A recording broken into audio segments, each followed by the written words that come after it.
Going into this industry, It it's like, is. look, You know, because this you is need to watch it. You need to do certain things. I mean, from what you experience, you've been in it a long time. Do you feel like it's, and a lot of times it's gone different ways, bad ways, and you've probably experienced some great things, maybe some horrible things. And so it's like, if I can stop this, how do I do it? What is your advice? Is that what the back of it is for? Why you added that? Are you done? Yeah. Okay. That was 3 questions again.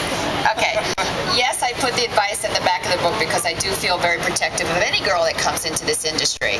This is my industry. This is, you know, it would be as if I was a top lawyer and I, new people coming in out of the bar and they're making mistakes. Would I want to protect them? I mean, yeah, I do. I have this protective thing. Yeah, that's why I wrote my books on Raw.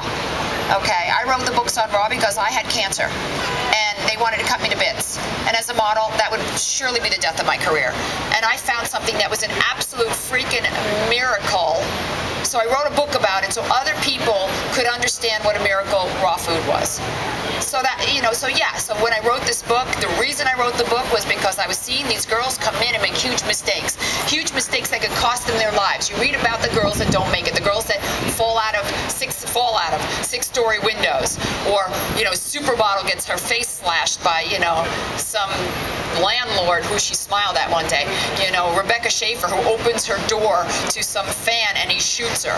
Okay, so yes, I become very protective of the people in this industry and the girls in this industry. So if I could depart a little bit of advice and maybe save a life with raw food, with advice at the end of an entertaining book, that's absolutely what my whole purpose is. I donate money anyway, off my books to alternative cancer research, so it's not like these are paying my bills. I do these out of love. I do these because I see these girls making huge mistakes, and I know if one word placed in the right place could make a huge difference in somebody's life, and that's why I did it. And it pours out of me. The agency writes me, they go, oh, the HarperCollins, my book company, the fabulous girls over there, Wendy and Essie are here. So Essie, was it you who wrote me, or was it Lucia wrote me and said, you need some A material for the back of your book? And I'm like, oh man, I'm so tired of writing. I just wrote 15 pages today, and I'm sitting in Russia with my boyfriend, and I want to go to dinner, and all of a sudden, like, this little light bulb goes off. Call it divine inspiration, call it God speaking through me, call me an idiot, I don't care.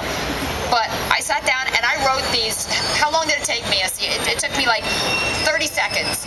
These came out of me so quickly that after writing an email of, oh man, I can't do this so quickly, and give me some guideline questions, and I don't know.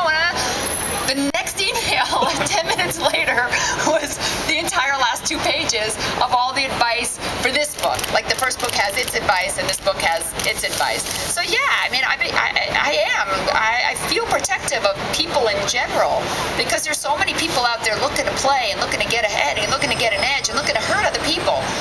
Like, maybe one of us could just step forward and say, here's how to protect yourself. Here's what you need to do to protect yourself. I'm going to ask one more, then I'm going to let these guys ask. Okay, did I answer all 3 questions? You answered probably more, but